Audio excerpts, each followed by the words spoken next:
In this session today we'll be just talking about how to embrace cloud securely, and I just thought I should cover these topics in this session today. We'll just start off with basic introduction about cloud, as quickly go through that, and then actually focus on in terms of what are the key challenges. And I think the earlier presenter talked about the risks and also gave insights in terms of how to manage the risks. But we'll be focusing in terms of with some actual incidents that happened, now to manage some of the risks in adopting cloud. And then finally touch upon the solutions that we offer that would help customers to embrace cloud. So cloud computing, I think I don't have to go through it. There are various definitions to cloud computing. I mean, normally, I was just saying this even yesterday. Like, at the end of the day or after lunch, if you ask me what I'm doing when I'm computing, I'm doing cloud computing. Because that might be on dreams, right? There's so many definitions to cloud computing. I think I did a Google just before the presentation, and I saw almost 15 pages which just talked about defining cloud. Every analyst, every person has his own perception about cloud. But these three, I thought, these four actually, I thought makes relevance. So I mentioned this in the slide, and I think the slide is already shared with the organizers, and they will share it with the audience too. In terms of service models, these are the predominant service models that are there on cloud: software as a service, infrastructure as a service, and also platform as a service, right? So software as a service, only the application is hosted by the provider, and the organization or set of people who needs to access the application will go to cloud and access those applications. Infrastructure as a service, the cloud vendor provides the computing resources for the organization on cloud. Right? It could be servers, it could be CPU cycles, it could be storage, it could be caching. These things are provided as part of the infrastructure to the organization. And platform as a service, the cloud vendor provides a platform for the organizations to go and develop applications if they want on the platform, so that the organization doesn't have to bother about scalability, flexibility in terms of having this platform on place. The reason why I thought I should discuss that is it's extremely important from an IT governance perspective that when an organization is trying to adopt either of these delivery models, now what is that they have to consider about? The ones on the left side, the ones which are highlighted in green, are actually what it means that the organization has complete control. The ones on the yellow is like the organization shares control with the cloud vendor as well as themselves, and the ones on the red are completely controlled by the cloud vendor. So assume that for an organization who owns everything, they're not outsourced anything to cloud, right? Then they own almost everything but for the network, because they need to depend on the internet service provider for getting the required access. That's one. And in terms of hosting provider, the data, application, and the virtual machines, in some cases, will be owned by the organization, and rest all the resources which needs to basically run these applications and host these VMs and applications will be residing or commonly shared between the vendor and the service provider, the organization and the service provider. And the same thing goes for the different things like infrastructure as a service. Mostly server, storage, network will be controlled by the cloud vendor for infrastructure as a service, platform as a service, and software as a service. And if it is software as a service, other than data that the organization owns, everything else is controlled by the cloud vendor. So you could imagine the transformation that an organization has to go through from a governance perspective, from controlling everything to only controlling the data that they have. And again, even here, the data is not going to be residing with them. They are only the owners, but the custodians of data would be the cloud vendor, right? So the reason I thought I should discuss this slide is because I think the earlier presenter already had mentioned it. Transforming to cloud, the organization has to see what is their governance structure, what is their IT assurance framework that they have, and then see when they move to cloud whether the governance structure that they have built in is actually getting transformed to the cloud vendor. If not, what are the gaps, and then accordingly decide how to move ahead, which is what we'll be focusing in the next few slides.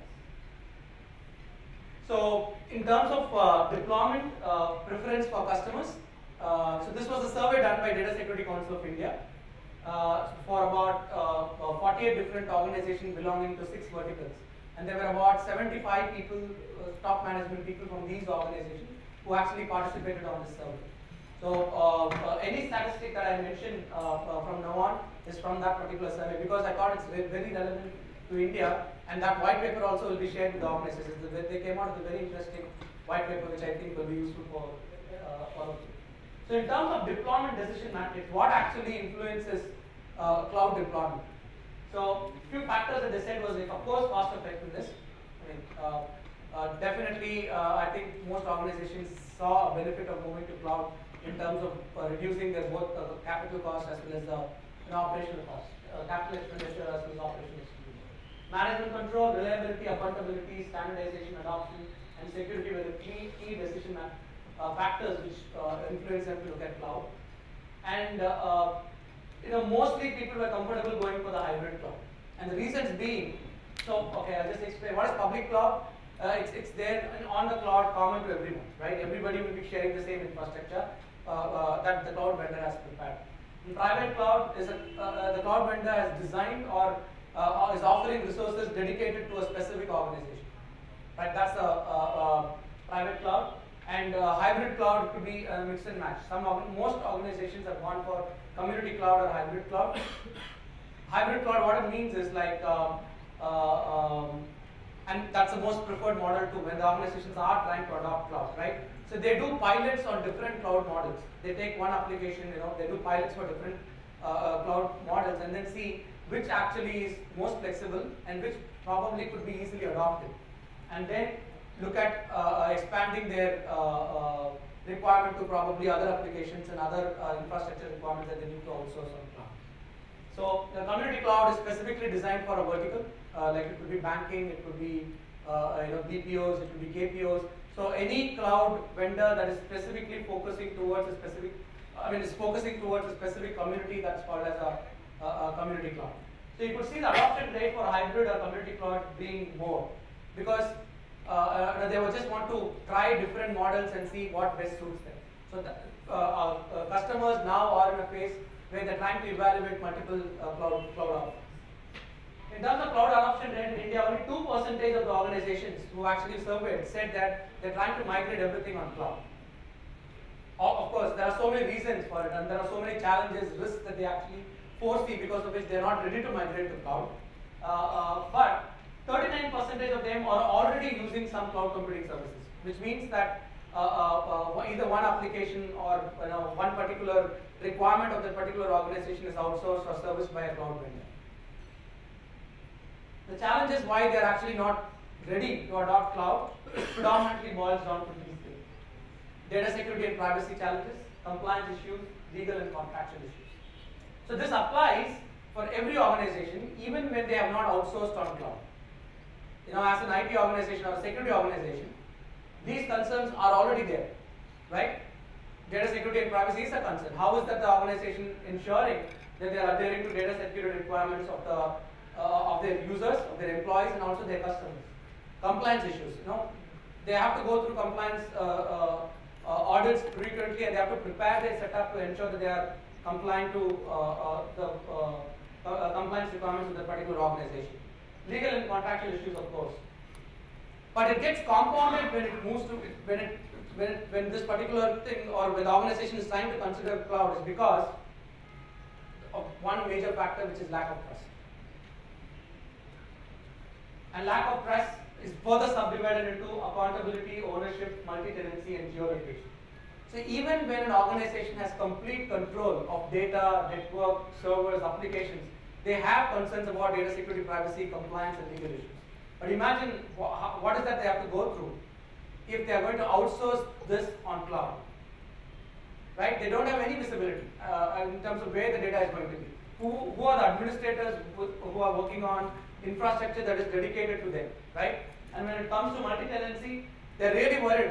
Especially in a public cloud scenario, like the same infrastructure is shared by multiple organizations, and these organizations could be probably competing with each other, right? So they're really worried in terms of how these things are getting handled. Geolocation, is my data authorized to be residing in a specific geography? I'm not sure.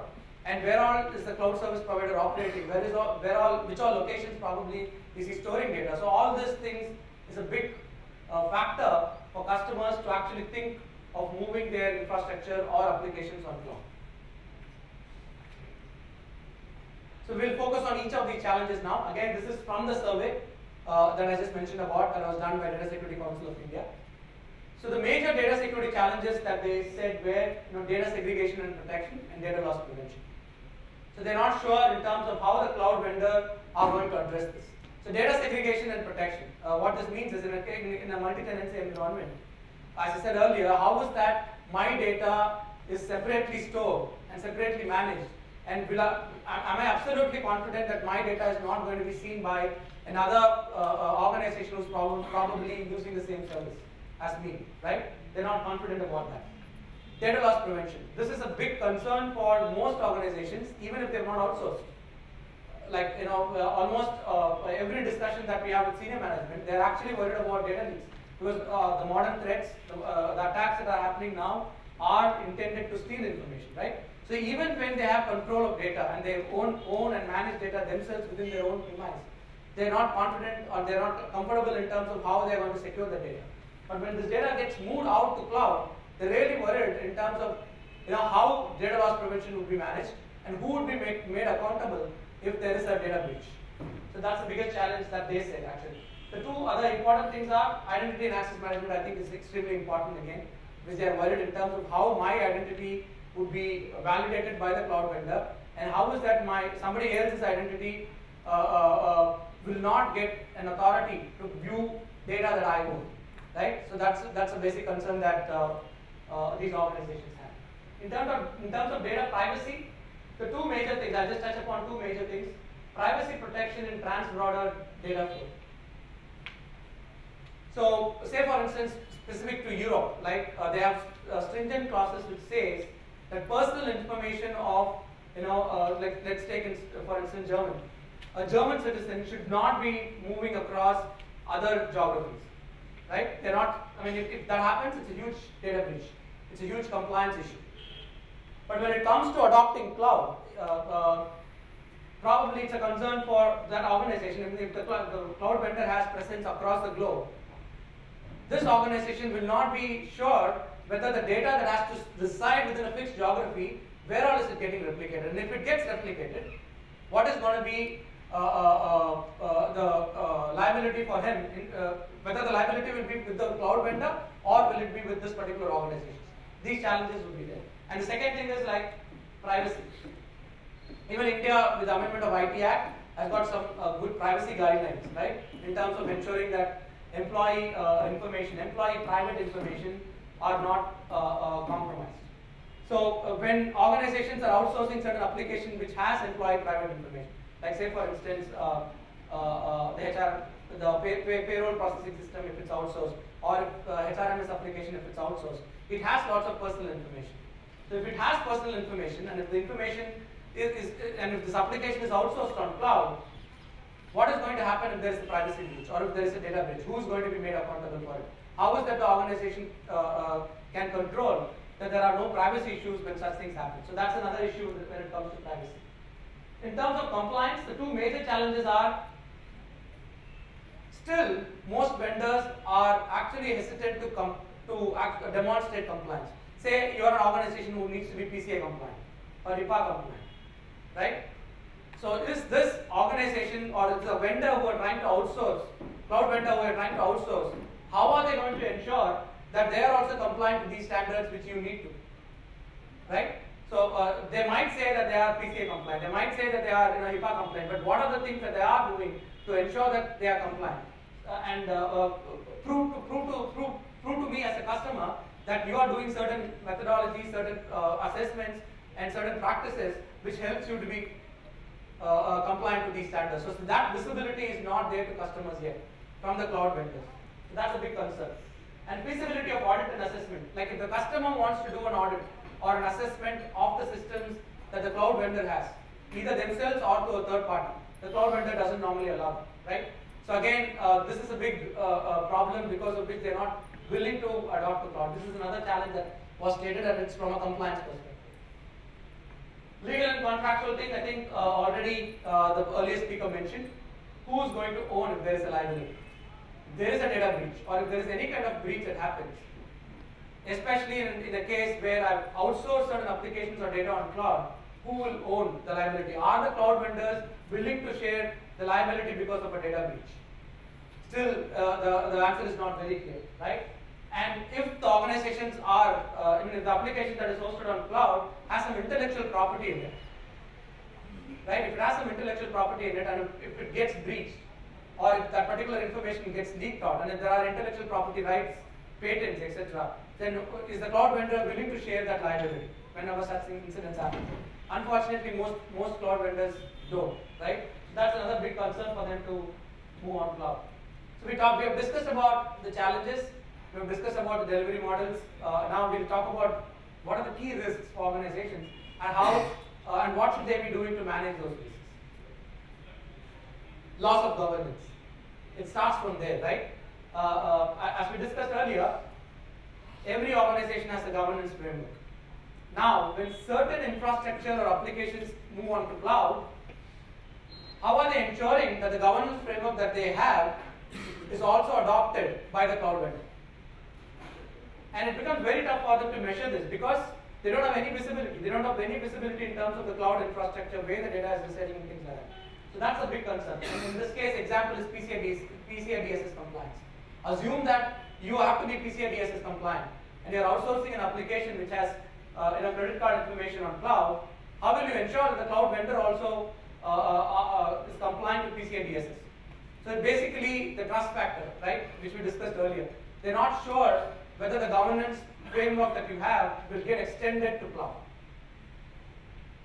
So how you can address this risk? Basically by discussions, right? You just tell clearly your governance framework to the cloud vendor. Ask them what is that they're trying to do. Get it documented, not just ask. Come out with a proper vendor selection, cloud vendor selection criteria document which actually collates all this information. Get a formal response from them in terms of how they are trying to adhere to your governance framework. And then you will be probably finding out what is the gap. And some other ways to actually see it is like, what is the certification process that these cloud vendors are going through. If you are ISO 27001 certified, if your IT operations is ISO 27001 certified, then obviously when you are trying to outsource your application to cloud, you should mandate or you should be considering a vendor whose data center is also ISO 27001 certified, right?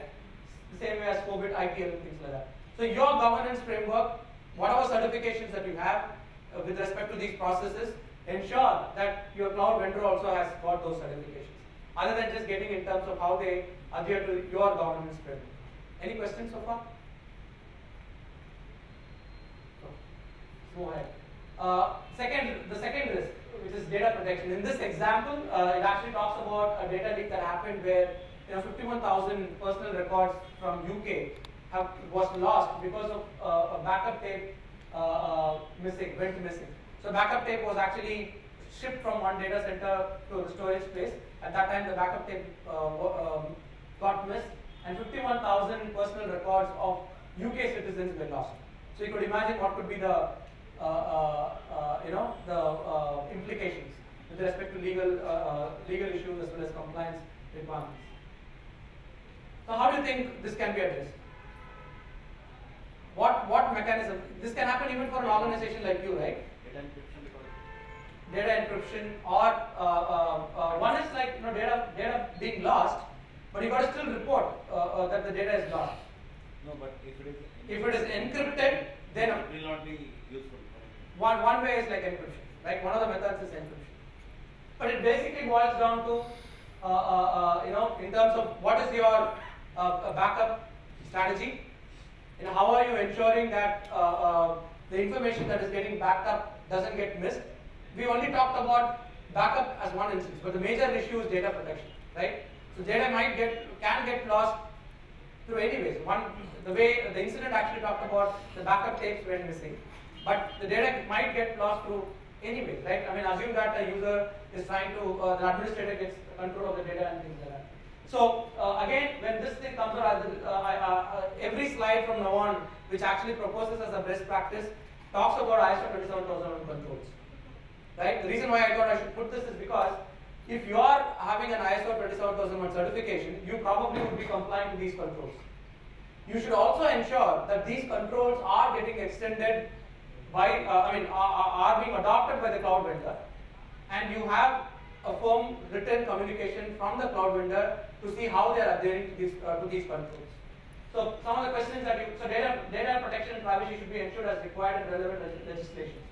So this particular slide only talks about the legal issues when a data breach happens, right? So you should be concerned about which all geographies the data is going to reside, which all geographies data that I post, what compliance do I need to adhere, and ask all these questions to the cloud vendor and get it documented. So these things will be the part of the SLA? This has to be part of the vendor selection criteria. So your requirements have to be clearly made visible to the cloud vendor. One of the biggest concerns I think organizations have is business decides or demands to move on cloud. I mean, I think I even mentioned this yesterday. One of the recent discussions that we had with the top CISO was like he's not sure which all applications are moving on cloud.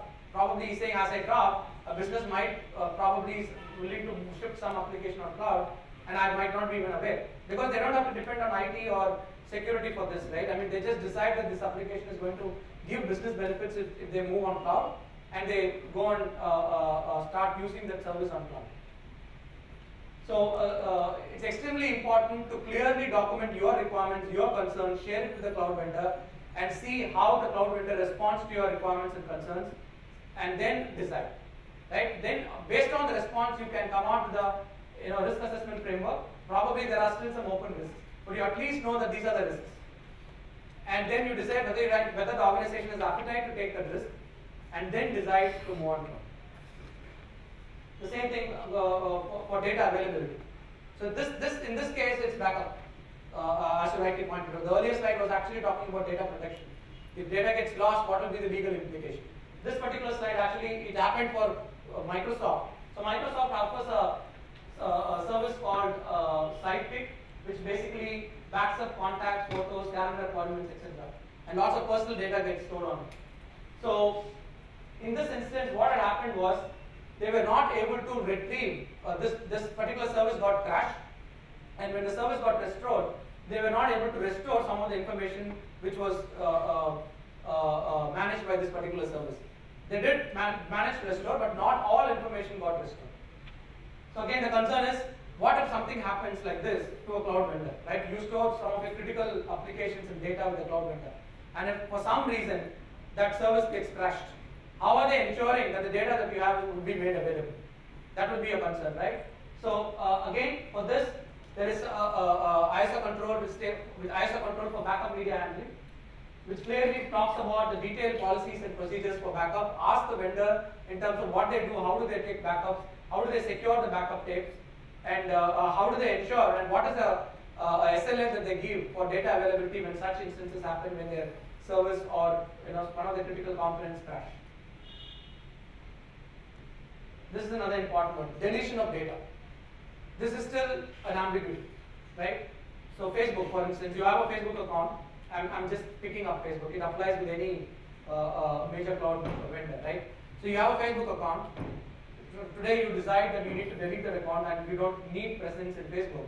So you go and delete your account. But are you sure that the data that you have uploaded in that account will be erased by Facebook? And do you know where all is this information residing, which all geographies this information is residing? We don't know, right? So that's another major risk. And I thought I should just mention this incident because this was done by a research analyst where they went randomly picked up some used computer hardware and hard disks, right? And then they were able to find that out of 300 hard disks bought randomly, 34% of them had personal data. So though it was deleted, though it was formatted, still they were able to retrieve data, personal data, and you would be surprised to see that missile data information was also available. Intercontinental missile information, bank details, health records, they also were made available on just randomly going and buying computers, used computers and hard disks. Right? So that's a case of that's a reality. So when it comes to a cloud vendor, even if he deletes data, even if he gives you an SLA which says that he will delete the data once you revoke the service from the cloud vendor. But what is the guarantee that the data is still not residing there? So you need to actually have get this information, data handling process, media handling deletion process, How do you ensure that when you delete the data, it's completely erased? It's not possible for anybody to actually go and retrieve it. So such capabilities have to be documented. Your concerns have to be documented. You have to get a response from them in terms of how they are addressing your concerns. High privilege. This has happened for an organization who maintains customers' critical information on a database, right? The DB admin, of course, he will have access to all data. The DB admin was able to steal 2.3 million consumer information by just picking data from the database that he manages, because he is the administrator, right? If he is the administrator, obviously he will be able to see whatever data that he wants to. If this can happen to one application, imagine from a cloud vendor perspective where he probably is servicing lots of customers on a single platform with multi-tenancy. So if an administrator has got rights to view all this information, imagine the kind of data that he can take on if he wishes to, right? So how is that you're going to address it? It can be probably addressed only by an effective way of ensuring access control is done based on identity, and also monitoring in terms of what each identity is doing when they get access to corporate resources, and what kind of data that they take and send on. So this is the ISO control for this. There has to be clear documentation and requirements stated to the cloud vendor to see what all accounts have system-wide admin privileges. If they have privileges, what are the rights that they have to deal with information? If they get access to information, how they can probably leak information, and what are you trying to do to control the data leak? All these things have to be documented. A response has to be got, and then you agree whether to go and utilize the service or not. Any questions so far? And then, of course, monitoring use of privilege. So if he has accounts, if he has the credentials to go and view data, even if he does that, are you having a monitoring mechanism to alert you? Like say for instance, if a DB admin is trying to copy like more than 100 customer records, do you have a mechanism to alert me or alert yourself that such things are happening? And are you auditing that for later forensic investigation? So these things are critical and needs to be documented. Network security. Your organization would have got a network security requirement. You probably had lots of technology controls, process controls to ensure that the network is not compromised, right? And you also know what are the gaps that exist currently in your own network security. So when you move to cloud, try and see whether your network security infrastructure, whatever minimum that you have, at least is getting replicated there in terms of both process controls as well as technology controls. And whatever you thought was where the gaps in your own infrastructure, you also check that how it's getting addressed by the cloud vendor. Yeah, and then get it documented. Again, there is an ISO standard for that. So what we're trying to tell is, if you are ISO 27001 compliant, if you are having a governance framework, before you move to cloud, ensure that the cloud vendor, even if it doesn't provide more than what you have, at least provides what you have, right? And you also know the gaps that currently exist in your own infrastructure with respect to governance as well as policies and processes. You just also find out how are these gaps getting addressed by the cloud vendor. Get it documented, and then have either yourself or through a consultant, you can just find out what is the gap from your expectations and what is actually being provided by the cloud vendor. And then, as I said earlier, if you have the appetite to take that risk, then go for cloud. So you have to be clearly sure, there has to be absolute confidence that you know what could be the probable risks if you move to cloud, and also how to manage the risk before you actually transform a service to cloud. So in this particular slide, cloud actually transforms the IT security totally. I mean, the one on the left side talks about how traditional networks are, right? You used to have a fixed perimeter, a server farm, a DMZ, a LAN, and then internet, right? That's how most organizations' network gets isolated. But once applications start moving on cloud, there is no perimeter. So the reason why organizations want to move to applications on cloud is because they want that application to be accessed from anywhere and from any device. So now if I want to access that application from a mobile device when I'm on vacation, on a Sunday evening, or when I'm on a holiday, still I need to do that. That's one big advantage of moving an application on cloud. You don't have to depend on many things when the application is available on cloud.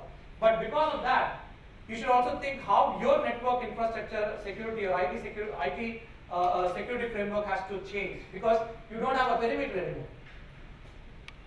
All data is just residing on the cloud. You're just the data owner, but the data custodian is the cloud vendor. So you need to ensure that the technologies that you have in place are capable to find out, what data is being transferred to cloud, what data is being downloaded from cloud. Like say for instance, you're having one application which needs to only have sales information uploaded on cloud.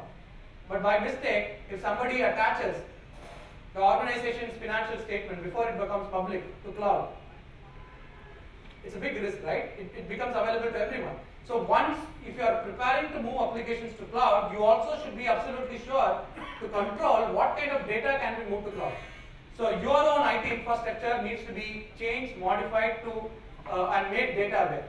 So a data aspect to your IT infrastructure has to come in. There has to be a data-centric security framework that needs to be deployed, and then it needs to be rolled out. So, and again, one last information is, you got to extend your information. You got to extend your enterprise security, your identity and access management solutions to cloud, and ensure that your cloud vendor, cloud service provider also, if not exceed your expectations of your security management framework, at least gives basic security framework that you already adopt. From an SME perspective, small and medium enterprise perspective, normally they are more happy because cloud vendors provide better security frameworks than what they have. But when it comes to an enterprise, probably they have better process controls, better technology controls, and they're not sure in terms of whether these controls are getting replicated by the cloud vendor, and that needs to be validated before moving the application or service on cloud. I think we touched on this. So 3 more slides and then I'm done. So in terms of cloud offerings, in terms of what we offer on cloud security, our vision is to ensure that we protect the customers' essential information. And the way we do that is, any content that comes to a company's asset, whether on-premise or on cloud, we examine those content real time to see whether this content is approved or authorized by the organization to come into their assets. And any content that they do not want to go out, which could be intellectual property, it could be compliance related information, it could be your sensitive corporate or customer information, any information that the organization does not want to move out of their assets, our solution offerings will be able to inspect what contents are being sent out from the asset, inspect that real time, and then enforce the policy. So that's the architecture that we have built in. So the content, you probably would be thinking, what kind of content that I should not be downloading onto my asset? It could be malicious content, it could be content that could bring legal liability risks, it could be content that could bring security risks. So we ensure that these contents stay outside, and any content that needs to stay within the organization or within the organization asset, we ensure that it stays within. So that's what we do by building analytics which can examine these content real time. And we have these solution offerings on cloud. So web security as a service will be provided on cloud. Email security as a service will be provided on cloud. DLP as a service will be provided on cloud in the second half of this year. And of course, mobile.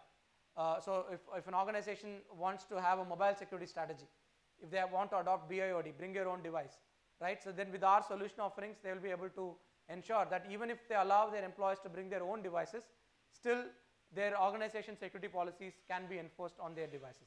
So that's what we do. Again, this is a cloud strategy. All these solutions are offered on cloud. Just getting into details, email security. Why do you think email security, most customers look at email security on cloud? The reason being, 90% of the emails that they receive are normally spam, right? So these spam mails come into the organization's network and then gets filtered out by a solution that probably an organization is having on-premise. By just moving the service on cloud, we ensure that all the unwanted emails, the customer has to route all their incoming mails through our data center.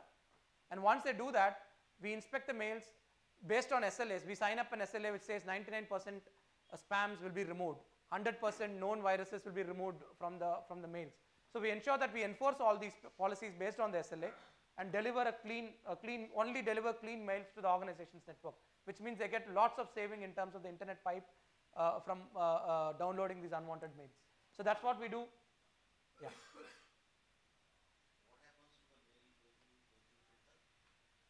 it goes to the quarantine, and then a notification will be sent to the organization's administrator. These are the mails that are there in the quarantine on cloud, both to the administrator as well as to the sender. So if the organization wants even the sender to view it. So the sender can look at what all mails that he got are quarantined, and if he thinks it can be released, he releases or he deletes it.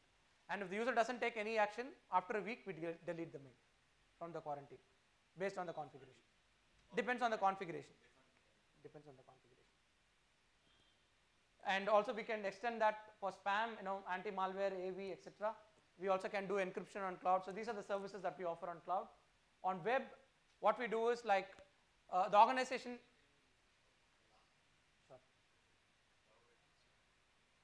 Yeah, we do cloud anti-spam, where we offer anti-spam as a service. We do cloud email security, where AV, anti-malware, all that will be offered on cloud other than anti-spam. And then we provide cloud email security and content control. So what content control does is it brings the DLP aspect also. So if the customer does not want certain type of data to go out from his email. Customer. So we only offer, provide the service, but policies have to be developed by the customers. What if the customer doesn't have this methodology? So we have partners, they can tie up with our partners, and they offer this as a service to them. So we have technology partners, consulting partners, more than about 300 partners across the country, and the organization has to tie up with them and then do it. Yeah.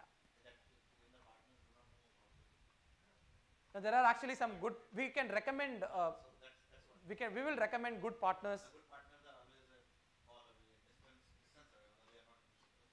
Yeah. So as vendors, we will recommend the technology and consulting partners that probably would be the best for addressing the customer's requirements. Yeah. Any doubts on this?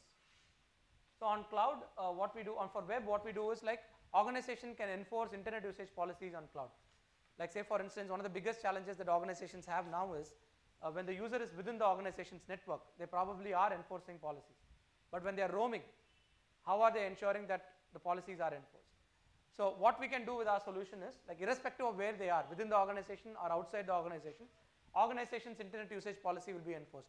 What I mean by internet usage policy is, you can proactively prevent users from visiting sites which can have security risk content, inappropriate content that could bring legal liability risk, and ensure that these sites are not accessed by the user irrespective of where they are and from which device they are accessing. So that's what we do through this. How often this is updated? Sorry, it's almost real time. I mean, on a daily basis, we go and mine close to about 800 million websites. I mean, we are there in this space for almost approximately 17 years now, right? So we are there. We are the leaders in this space. Almost all analysts have rated us to be the leaders, and so we have built an infrastructure which goes and mines internet periodically and provides this as updates, real-time updates to our cloud as well as to customers' applications. But if I'm using your services or any other such services through cloud and my system is also on cloud, so I get another gateway in between that my data travels first from my cloud to your cloud and then comes to you. Correct. So that is for mail. So does it create a latency? No, even if I want to do any. This is for web. Mail is fine. Cloud web. Cloud web, what happens is, from the endpoint, whenever it tries to initiate connection to internet, it will be redirected to our data center. The way we do that is by deploying an agent. Yeah. So my data center is in US. Correct. And so that means you would also provide us close to our data center so that latency and other issues do not come into the picture. Correct. The laws make sense. So do you have that level of data centers across the globe? Yeah. So the next slide actually talks about our footprint across the globe. Yes, we do that, and we ensure, if you do not want data to be redirected to a specific geography, you can just tell us in advance, and we'll ensure that also happens. So this is cloud web. We do this. If the customer wants only to do security filtering, they want only to prevent employees from visiting security risk sites. Again, the ACE in the cloud actually does that part for the customers. And then we also offer caching, proxy, SSL inspection on cloud. So if the customer needs to have comprehensive web security gateway deployed on cloud, we also do that service as a service on cloud. So we also do DLP on cloud. We do partly now. but a full-fledged enterprise class DLP engine will be made available in our data centers in second half of this year across the globe. So what basically this does is, it helps customers to identify where all sensitive information is residing, their sensitive information is residing within their network, which all channels and processes allow this information to be sent out from their network, like basically through email and web would be the predominant channels with which information can go out. So we can inspect web and email as channels for data going out and then enforce policies. So this is something that is already available partly and will be made available completely by second half of this year. And for mobile, we do three things. One, any data going out from the mobile device. Right now we support Apple and Android, and very soon we'll be supporting Windows and BlackBerry. Any information or any traffic going from the mobile device will be VPN to our data center, and we do the following in our data center. We can enforce internet usage policies. If the organization wants to have a policy to allow from preventing users from accessing security risk sites, we can do that. We also can do app tracking. So what I mean by this is, like, there are lots of malicious applications that exist on the mobile market, right? And the users may not be aware of that. So our security labs goes and researches about these apps and identifies which are malicious. And if a user is trying to download a malicious application from internet, we will prevent the user from actually going and downloading it. That's another thing that. But one second. Like you have an Android marketplace, right? Yeah. So in Android marketplace, there are two marketplaces available. One is the Google marketplace, and there are lot many other marketplaces. Correct. So when we are downloading, those Applications. apps to Correct. our phone, Yeah. 99% of the applications use your phone location information, PIN, and all these things, right? So how do you like ensure, because that is their this thing, that how do you check that this information by them is not going to be misused, or like is there any system for this? If you enable How that. do we know that this person is malicious or not malicious? Like I installed one application on my Galaxy. So what happened is I suddenly found that a lot of communication had happened from my phone when I was monitoring onto my control panel from my mobile phone out.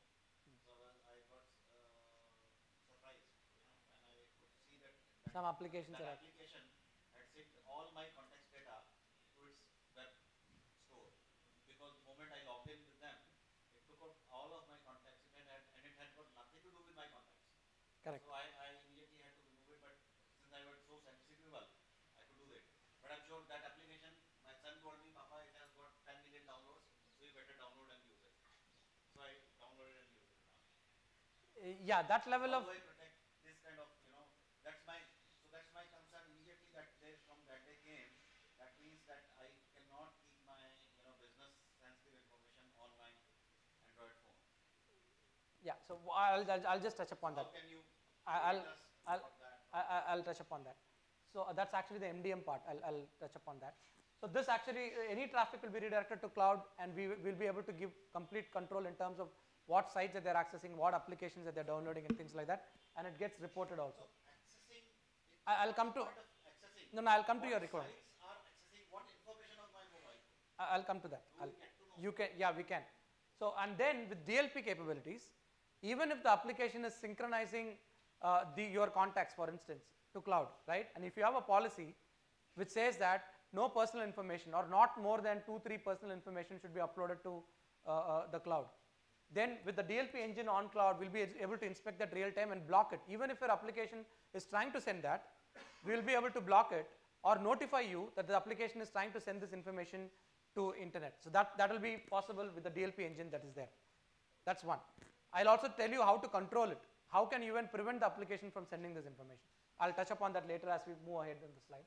Next, what we can do is the second way, which is a riskier channel for organizations, is most organizations allow their employees to synchronize emails on their mobile devices, right?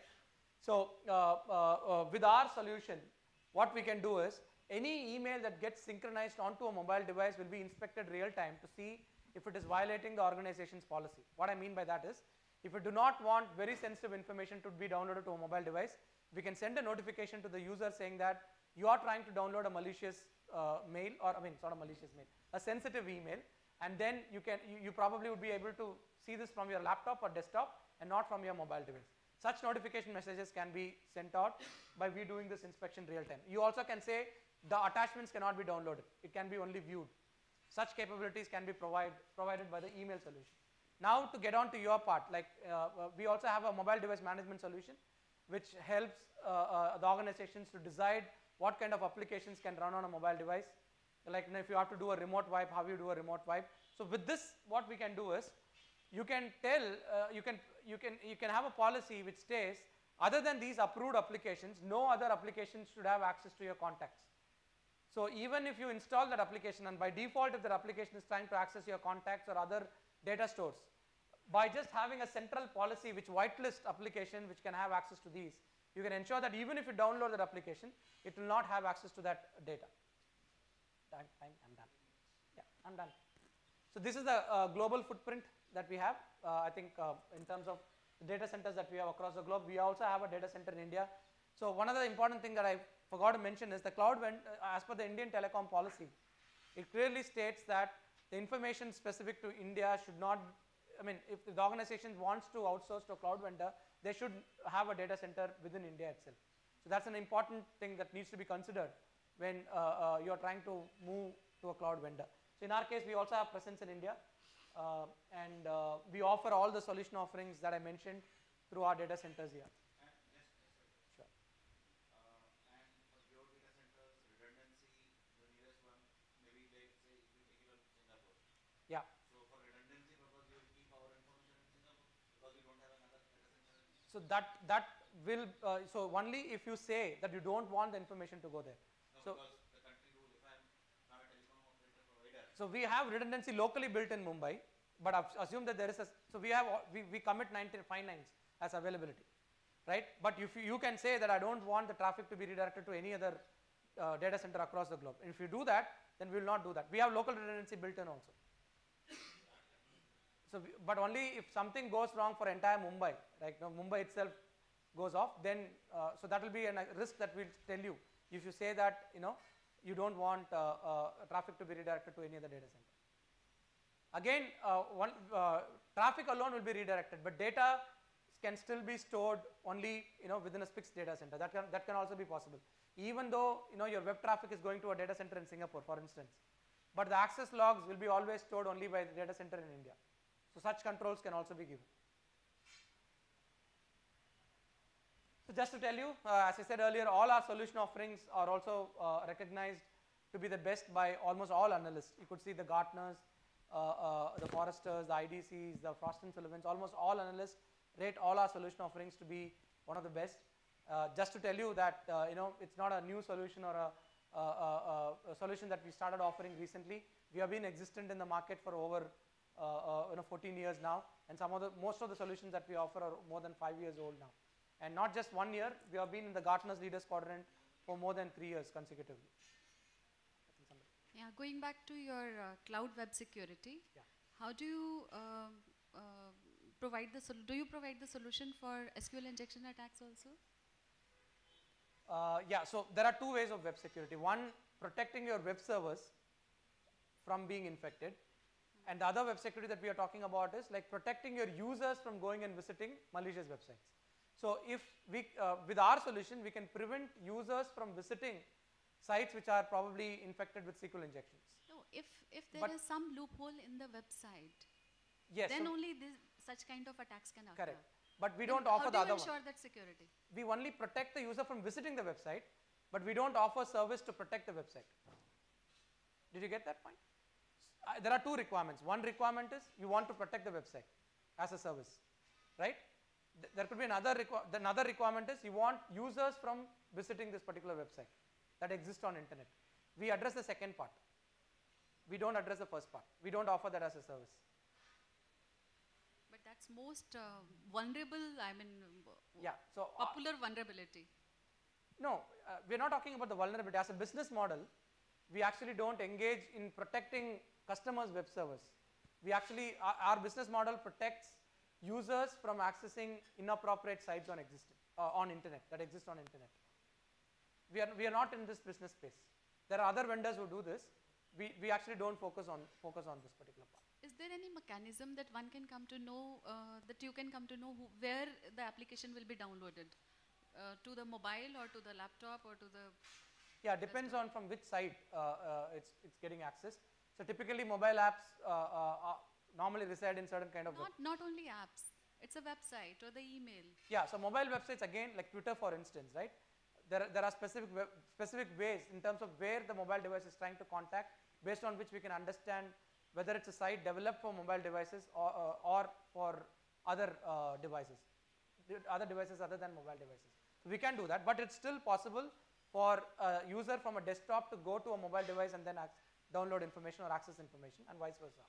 But irrespective of which site that they're going to try and access to, irrespective of they're going to a mobile website or a site that's been developed for other assets, we'll be able to determine that that site has got any malicious content or not and proactively block. Did I answer your question? No, I'm sorry if I did not. Sure.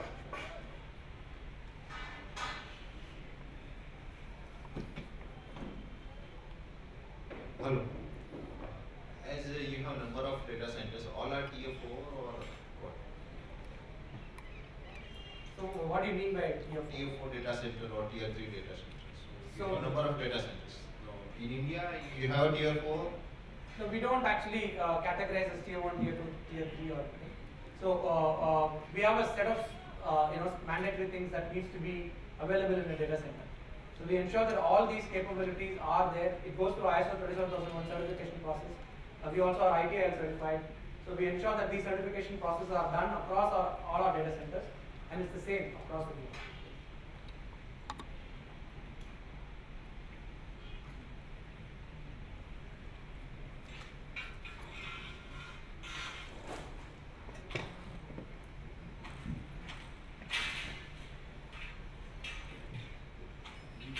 Services that you provide, these are only security services that you provide to other cloud service providers, or you provide service on the cloud yourself?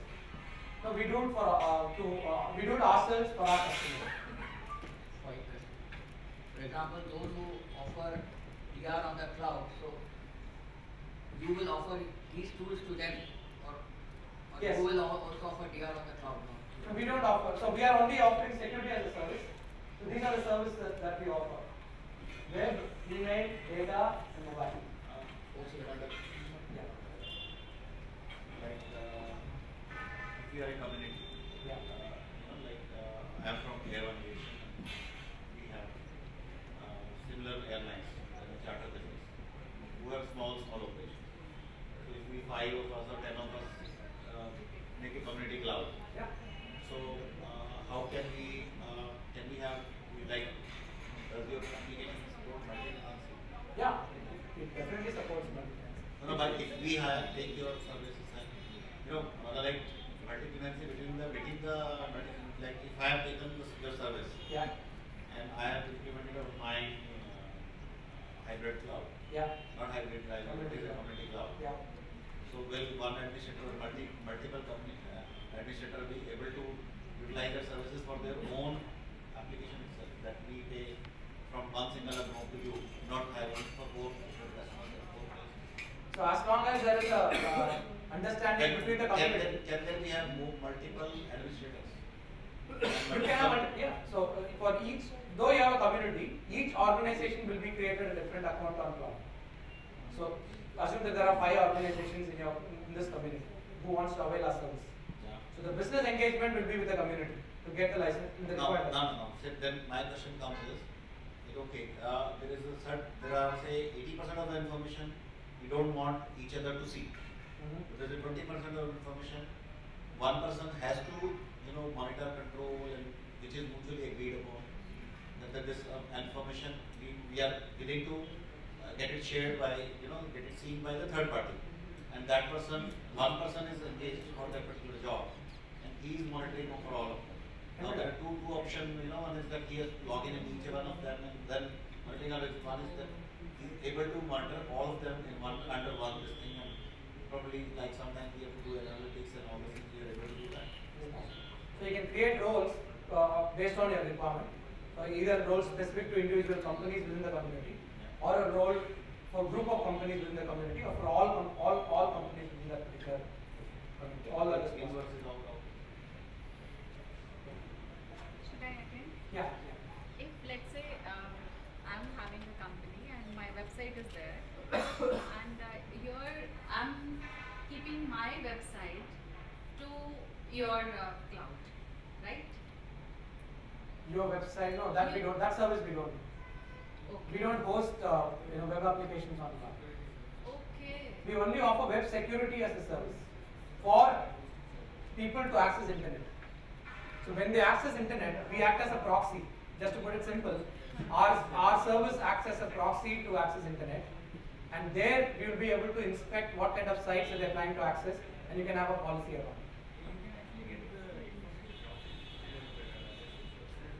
So we are not in that business model where you can host that host your web server on our data center. That we don't do. But there are other vendors who do that, and they can offer these services like security for your website, intrusion prevention for your website, vulnerability assessment for your website. That is possible. So what you're basically monitoring is the outgoing traffic for your client, and so that they are not also accessing, Absolutely. downloading malware and Absolutely. So I think thank you so much again, and I think today this is the last session, right? Thank you for your patience and time taken to take this session. I am going to